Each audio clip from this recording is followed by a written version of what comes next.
During Trump's last presidential campaign, I made videos where I talked about Trump's proposed immigration policies. I went on live and talked about Trump's proposed immigration policies. I republished an article that I had published during the 2020 campaign talking about Trump's proposed immigration policies and how if he had won a second term during 2020, his immigration policies were going to get significantly worse. I talked about his proposed plan to build sprawling detention centers, a return to expedited removal, what they call a return to the Eisenhower model, which is a reference to the 1950s Operation Wetback. I talked about the fact that they were going to remove people's temporary protective status for various immigrant groups. But I also talked about the fact that in Trump's immigration policies, once he implemented them, legal permanent residents and U.S. citizens were going to get caught up in them because the Trump administration was going to be coming after all immigrants, not just undocumented immigrants. And I was accused of fear-mongering by Trump supporters, stating that actually the Trump administration is only coming after criminals. All right, so let's go ahead and go through some of these criminals that the Trump administration has been going after recently. For example, Fabian Schmidt, who is a legal permanent resident who was interrogated at Logan Airport after he returned from a trip to Europe. And yes, Mr. Schmidt is a legal permanent resident who had recently renewed his green card. This man was essentially stripped naked and forced to take a cold shower. He was denied food and water. When his family found him, he was dehydrated. He was sleep deprived. The abuse that he faced by ICE agents while he was detained led to him having to be sent to the hospital because while they were doing all of this to him, he was also suffering from influenza. This legal permanent resident, legal immigrant was basically tortured by ICE agents. For what reason?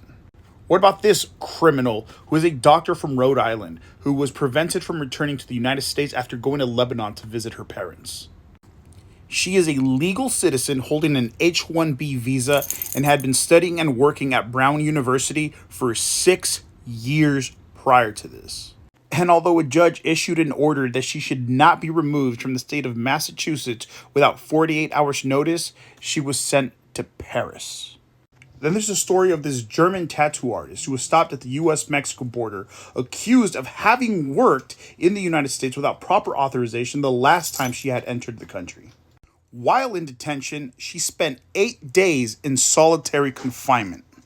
By the way, the misuse of solitary confinement by U.S. immigration officials is so rampant that several senators had actually written a letter urging the end of the misuse of what they call segregation, which is basically just solitary confinement. Democratic aligned lawmakers are demanding an end to the practice or at least a creation of rules that would limit it. Here's the thing. The Department of Homeland Security already has rules in place as to when a detainee can and cannot be put in solitary confinement and for how long. And these rules have been violated so often that in 2018, during the last Trump administration, the Department of Homeland Security, in regards to the Adelanto, California Detention Center, released this management alert where they addressed the misuse of solitary confinement, here regarded as segregation, where they make note of 2 different types of solitary confinement, one of them being disciplinary and one of them being administrative. When it comes to disciplinary, ICE standards state that a detainee shall be placed in disciplinary segregation only after a disciplinary hearing panel finds the detainee guilty of a prohibited act or rule violation and that the disciplinary panel chair completes a written order for segregation. And administrative segregation is to be implemented to protect the detainee, protect others and property for medical reasons or for secure and orderly facility operations. The misuse of solitary confinement is something that was also reported by migrants being held at GMOC, the Migrant Detention Center at Guantanamo Bay, where detainees stated that they were held in their cell for days at a time, only being allowed to come out about once a week into the sunlight, and only for an hour a day.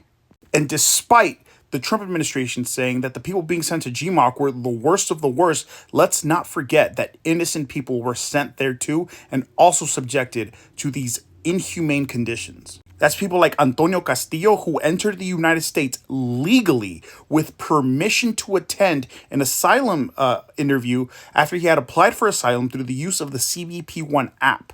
The The same story applying for another Venezuelan asylum seeker, Mr. Jose Mendoza, who also entered the US with permission after having used CBP-1 to apply for asylum, only for these men to then be sent to Guantanamo Bay, where again, people were held in solitary confinement for days on end, in violation of United Nations rules on solitary confinement, which state that solitary confinement is defined as at least 22 hours a day spent with no meaningful human interaction.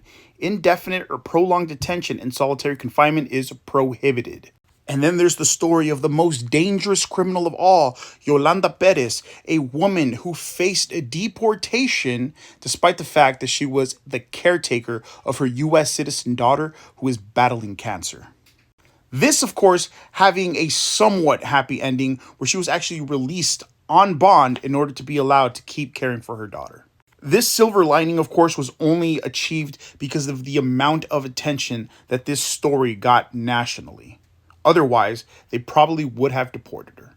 And it's not just immigrants being caught up in this, of course, as I stated before, it's U.S. citizens, such as this U.S. citizen, this 10-year-old U.S. citizen battling brain cancer who was deported along with her family back to Mexico. And this is after U.S. immigration officials stopped her family on their way to an emergency medical checkup.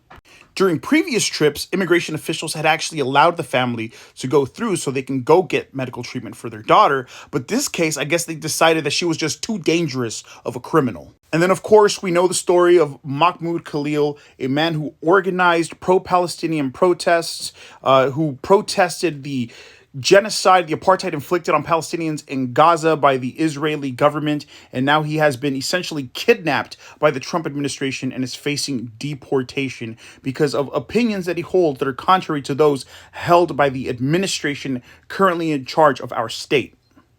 This, of course, is not just concerning because legal immigrants are being detained for holding opinions contrary to those held by the state. It's concerning because this is an erosion on your First Amendment rights. And finally, we have the story here, which should hit a little bit close to home to Trump supporters, considering that this man right here, Mr. Bradley Bartell, is a Trump-supporting U.S. citizen. He voted for Trump and is now having to potentially face the deportation of his wife, who, again, has absolutely no criminal record. Her only crime, having overstayed a visa, which, by the way, they were working on rectifying. So again, when I had previously stated in my videos, in my lives, in my articles, that the Trump administration's immigration policies were not going to just target undocumented immigrants, that they were going to also affect U.S. citizens and legal permanent residents, and you guys said I was fear-mongering, all I gotta say is, I told you so. This isn't about law and order. It's not about keeping America safe. It's not about securing borders. This is all about xenophobia through and through, period.